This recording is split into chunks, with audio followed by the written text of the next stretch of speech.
अस्सलाम वालेकुम, मैं हूं खुर्रम कलीम और आप देख रहे हैं 24 डिजिटल। पीएसएल का आगाज़ हो गया। सीज़न 10 ज़बरदस्त मैचेस, एक से एक मैच, ज़बरदस्त टीमें मद्दे मुकाबिल। कल का मैच जो तवक्को कर रहे थे उससे बरखिलाफ थोड़ा इतना अच्छा नहीं रहा जितना शायकीन तवक्को कर रहे थे। इस्लामाबाद यूनाइटेड और लाहौर कलंदर्स का मुकाबला हुआ और यूं कहिए कि लाहौर कलंदर को आउट परफॉर्म कर दिया इस्लामाबाद यूनाइटेड ने। इस्लामाबाद यूनाइटेड ने आउट परफॉर्म तो नहीं किया, इस्लामाबाद यूनाइटेड तो वैसे ही चैंपियन टीम है, लास्ट ईयर उसने चैंपियन थी, इस बार वो डिफेंडिंग चैंपियन है।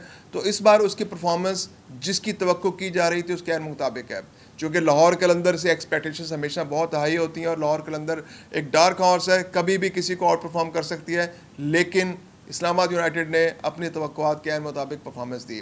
139 रन का छोटा सा टारगेट था पीएसएल के अंदर, 139 रन का टारगेट, और वो भी रावलपिंडी के ग्राउंड में। कोई बड़ा टारगेट शुमार नहीं होता, क्योंकि इस्लामाबाद में रावलपिंडी में जब मैचेस होते हैं तो टारगेट आम तौर पर 200 क्रॉस कर जाता है और 200 का टारगेट भी चेज़ हो जाता है। तो जो कल का मैच था 139 रन, जिसको आसानी से 14 बॉल्स पहले ही लाहौर कलंदर के खिलाफ इस्लामाबाद यूनाइटेड ने पूरा कर लिया। तो ये मैच एक तरह से वन साइडेड रहा। अब्दुल्ला शफीक की परफॉर्मेंस बहुत शानदार रही। अब्दुल्ला शफीक पे बहुत सारे क्वेश्चन मार्क्स है कि अब्दुल्ला शफीक जो है वो इतना अच्छा परफॉर्म नहीं कर रहा लिमिटेड क्रिकेट के अंदर। न्यूजीलैंड के दौरे में ख़ासतौर पर वो एक्सपोज हुए, उससे पहले ऑस्ट्रेलिया में वो एक्सपोज हुए। तो इस बार अब्दुल्ला शफीक ने बता दिया कि वो भरपूर फॉर्म में है। अब्दुल्ला शफीक ने जिस तरह से चौके लगाए, जिस तरह से छक्के लगाए, जिस तरह से उनको आते ही उनके बॉल मिडल हो रहा था, तो ये बहुत अच्छा मैसेज है लाहौर कलंदर के लिए और पाकिस्तान क्रिकेट के लिए कि एक नौजवान खिलाड़ी दोबारा से फॉर्म में आ रहा है, उसका कॉन्फिडेंस बहाल हो रहा है। और अब्दुल्ला शफीक एक बेहतरीन क्रिकेटर, जो पोटेंशियली बेहतरीन क्रिकेटर है। अगर आप कल की परफॉर्मेंस देखें तो अब्दुल्ला शफीक ने कल 66 रन बनाए, 139 रन लाहौर कलंदर के, जिसमें से 66 रन 38 बॉलों में 66 रन के। और अगर वो 66 रन आप माइनस कर लें 139 में से तो सिर्फ 73 रन बचते हैं, यानी बाकी 10 खिलाड़ियों ने सिर्फ 73 रन बनाए और अब्दुल्ला शफीक ने 66 रन बनाए। यानी कि जो बाकी खिलाड़ी थे लाहौर कलंदर के वो बुरी तरह फ्लॉप हुए। सबसे बड़ी बात, फ़खर जमान फ्लॉप हो गए। फ़खर जमान सिर्फ 1 रन बना सके। फ़खर जमान का आउट होना ही इम्पैक्ट था उस वक्त, यानी कि इस्लामाबाद यूनाइटेड ने एक बहुत बड़ा मार्का सर कर लिया। जो ऑस्ट्रेलिया से उनके जो एक फास्ट बॉलर आए थे उन्होंने वो क्विक बॉलिंग की। उस क्विक बॉलिंग का फ़ायदा ये हुआ कि फ़खर जमान पुल पे गए, फ़खर जमान उसको नहीं कर सके, टाइम नहीं कर सके और गेंद विकेट कीपर के पास चली गई। ये वो टर्निंग पॉइंट था मैच का। अगरचे बहुत सारे मौके उसके बाद लाहौर कलंदर को मिले संभलने के, लेकिन जब फ़खर जमान क्लिक नहीं करता तो लाहौर कलंदर परफॉर्म नहीं कर पाती। इसके बाद दूसरी बात यह कि बहुत बड़ा नाम डैरल मिचेल्स, न्यूजीलैंड के बैट्समैन, इनफॉर्म बैट्समैन, वो आए, सिकंदर रज़ा। इसके अलावा ये लोग वो परफॉर्म नहीं कर सके जिसके हम उनसे तवक्को कर रहे थे। डैरल मिचेल सिर्फ 13 रन कर सके, सिकंदर ने कोशिश की, वो 23 रन तक गए, लेकिन जो कंट्रीब्यूशन था, कोई पार्टनरशिप्स नहीं बन सकी, जिसकी वजह से लाहौर कलंदर जो है वो एक बड़ा टारगेट बनाने में नाकाम रहे। टारगेट अगर 180 रन, 190 रन, 200 रन का बन जाता तो शायद कुछ बात बन जाती, लेकिन वो बात हो नहीं सकी और अब्दुल्ला शफीक बेचारा अकेला स्ट्रगल करता रहा। बाकी आते रहे जाते रहे, तो वो बात बनी नहीं उस तरह से। वो एक टारगेट जिसकी हम तवक्को कर रहे थे कि वो बड़ा टारगेट बनेगा। अच्छा, ख़ास बात ये जो बॉलिंग में आप देखिए, पाकिस्तान का मसला अपनी जगह बरकरार है। पाकिस्तान का मसला ये है कि जो पाकिस्तान के मेन स्ट्रीम बॉलर्स हैं, नसीम शाह है, शाहीन अफरीदी, हारिस रऊफ, जो मुस्तकिल कौमी टीम का हिस्सा होते हैं, उनकी परफॉर्मेंस अच्छी नहीं है। अब अगर आप देखें कि कितना छोटा टारगेट है, 139 रन का टारगेट, 139 रन के टारगेट के अंदर भी नसीम शाह की अच्छी खासी पिटाई हो गई। यानी वो 4 ओवर्स में शायद 38 रन उन्होंने दिए, तो 9.5 रन की औसत से। और बाकी बॉलर्स जो हैं, जैसे इमाद वसीम है, शादाब है, ये जैसन होल्डर हैं, इन्होंने बहुत इकोनॉमिकल बॉलिंग की। सिर्फ नसीम शाह की पिटाई हुई। जैसन होल्डर बहुत ज़बरदस्त नजर आया जी। जैसन होल्डर जो है वेस्ट इंडीज़ के साबिक कप्तान, बहुत ज़बरदस्त ऑलराउंडर है और बैटिंग ऑलराउंडर हैं, बॉलिंग भी बहुत अच्छी करते हैं। कल उनकी बॉलिंग भी फिनोमिनल रही, 4 विकेटें उन्होंने ली। शादाब खान, जिन पर बड़े क्वेश्चन मार्क्स हैं कि शादाब खान अच्छी बॉलिंग नहीं कर रहे, तो शादाब खान ने भी कल 3 विकेटें ली, बहुत ज़्यादा रन्स भी नहीं दिए। अच्छा 7.5 की इकॉनमी रेट था, इसलिए उनकी परफॉर्मेंस भी अच्छी रही। तो जैसन होल्डर और शादाब खान की जो परफॉर्मेंस थी वो उसकी वजह से लाहौर कलंदर 139 रन तक रिस्ट्रिक्ट रहा। मैंने जैसे कि बताया कि ओवरसीज़ प्लेयर्स परफॉर्म नहीं कर सके। डेविड विजे, बहुत बुरी परफॉर्मेंस रही उनकी, पहली बॉल पर बोल्ड हुए और जब ओवर कराने आए तो 1 ओवर में 17 रन दिए। तो ये बहुत बड़ा बोझ है, डेविड विजे को परफॉर्म करना पड़ेगा। डेविड विजे, एक तो उनके फिटनेस के तो उतने मसाइल नहीं, लेकिन उनकी एज का मसला है, उनकी एज काफ़ी ज़्यादा हो गई है। उस तरह से वो बहुत ज़्यादा फास्ट बॉलिंग नहीं कर सकते। अगर वो बैटिंग भी नहीं कर पाएंगे तो उनको अपनी जगह बरकरार रखना मुश्किल हो जाएगा लाहौर कलंदर्स की टीम में। अब दूसरी जानिब देखते हैं कि इस्लामाबाद यूनाइटेड की परफॉर्मेंस कैसी रही। बॉलिंग का तो मैंने आपको बता दी कि उनकी बॉलिंग बहुत अच्छी रही। इस्लामाबाद यूनाइटेड जो है, जैसे हमने कल आपसे बात की तो हमने बताया था कि इस्लामाबाद यूनाइटेड जो है एक पैकेज है, कंप्लीट पैकेज है। उसके अंदर बहुत अच्छे बैट्समैन भी हैं, लेकिन जो उनकी स्पेशलिटी है वो उनके ऑलराउंडर्स हैं। बहुत उम्दा ऑलराउंडर्स उनके पास है। उनकी टीम में एक से एक बढ़ के ऑलराउंडर्स हैं। उनके पास इमाद वसीम है, उनके पास शादाब खान है, उनके पास और भी जैसन होल्डर है, उनके पास बेहतरीन ऑलराउंडर्स हैं। और कल उन ऑलराउंडर्स ने बहुत उम्दा परफॉर्मेंस दी, बॉलिंग भी शानदार की।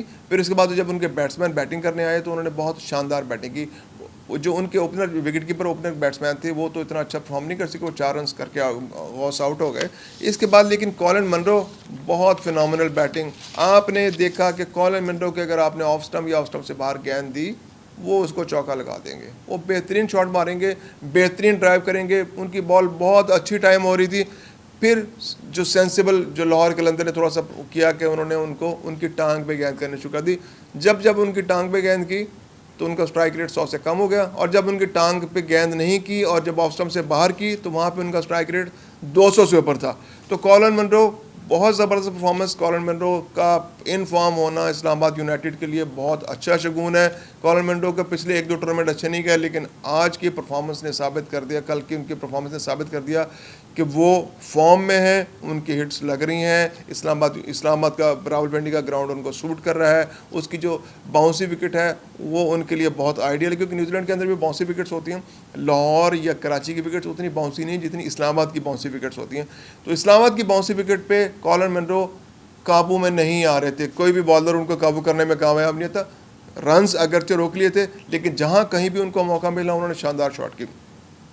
इसके अलावा साहबजादा फरहान जो थे वो उतने अच्छे फॉर्म में दिखाई नहीं दिए, वो अभी टच में नहीं है। कल उनको बहुत ज़्यादा स्ट्रगल करनी पड़ी।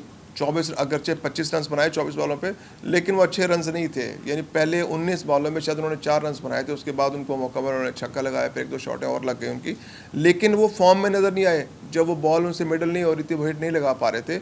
सलमान अली आगा का आना, सलमान अली आगा आए, उनको 2 रन पर उनका कैच ड्रॉप कर दिया गया। एक आसान कैच जो हारिस रऊफ ने छोड़ दिया।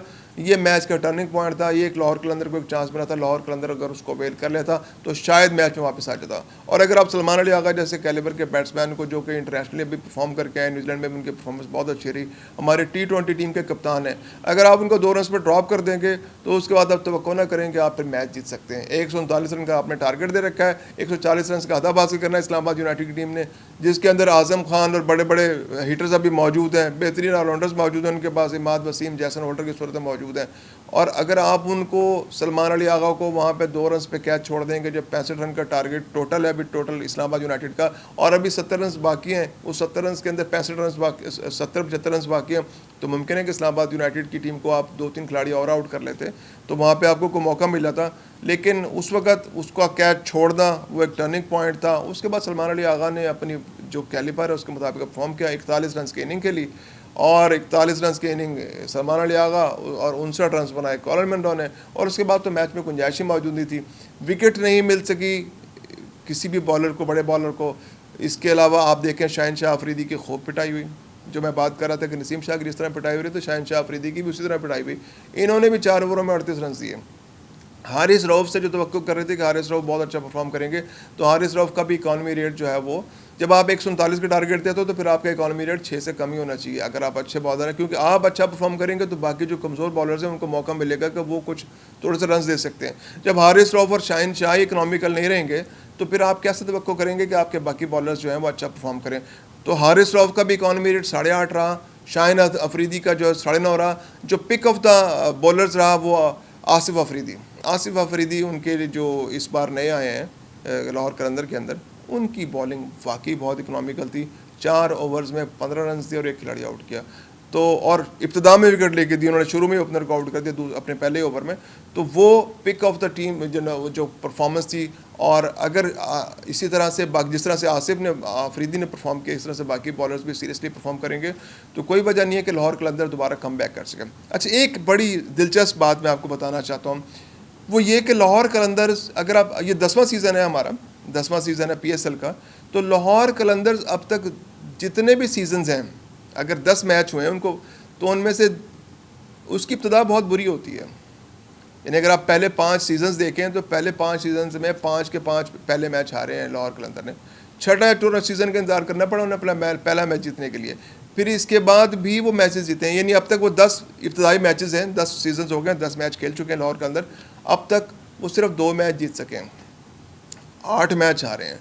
तो आप ये तवक्को नहीं कर सकते कि लाहौर कलंदर जो है वो कम बैक नहीं कर सकता। लाहौर कलंदर जो है वो बुरा स्टार्ट लेता है, स्टार्ट लेने के बाद उसमें कम बैक करने की सलाहियत है। इस्लामाबाद यूनाइटेड से उसके अब तक 3 मैच हुए हैं, यानी अगर हम पहले मैचेस का जिक्र करें तो इस्लामाबाद यूनाइटेड से अब तक उसके 3 मैच हुए हैं, 3 के 3 वो हारा है। मुल्तान सुल्तान से उसके 4 मैचेस हुए हैं अब तक, इब्तदाई मैचेस में मुल्तान सुल्तान से उसका 4 दफ़ा टाकरा हुआ है, 3 मैचेस जीता है, 3 मैचेस मुल्तान सुल्तान जीता है और 1 लाहौर कलंदर जीता है। एक बदकिस्मत टीम है पेशावर ज़ल्मी, जिससे उसका 1 ही दफ़ा टाकरा हुआ और उसको लाहौर कलंदर ने हरा लिया। कोयटा से 1 दफ़ा टाकरा हुआ, कोयटा से भी हार गया। कराची किंग्स से 1 दफ़ा टाकरा हुआ तो कराची किंग्स से भी लाहौर कलंदर हार गया। तो अगर आप कहें कि लाहौर कलंदर जो है वो पहले मैचेस उसके बुरे होते हैं, अब तक जितने भी PSL के सीजन्स हुए हैं वो पहला मैच बुरा खेलते हैं, सिर्फ 2 दफ़ा ऐसा हुआ 10 मैचों में से कि वो जीतने में कामयाब हुए। तो हम तवक्को कर सकते हैं कि आने वाले मैचेस में लाहौर कलंदर अपनी इस परफॉर्मेंस को भूल के बेहतर परफॉर्म करेगा और उसके वो लड़के जो अभी फॉर्म में नहीं आए वो दोबारा से परफॉर्म करेंगे, कोशिश करेंगे, बैठेंगे, सोचेंगे, गौर करेंगे और आइंदा के लिए अच्छी परफॉर्मेंस देने की कोशिश करेंगे। तो अभी तो टूर्नामेंट का पहला मैच है, बहुत सारे मैचेस बाकी हैं, 29 मैच बाकी हैं, क्या सूरत बनती है इसके लिए हमारा ये स्पेशल जो हम पॉडकास्ट का सिलसिला कर रहे हैं, वीलॉग्स का सिलसिला कर रहे हैं, तो हम हमारे साथ रहिए, हम हर रोज़ आपके पास आएंगे। देखते रहिए 24 डिजिटल।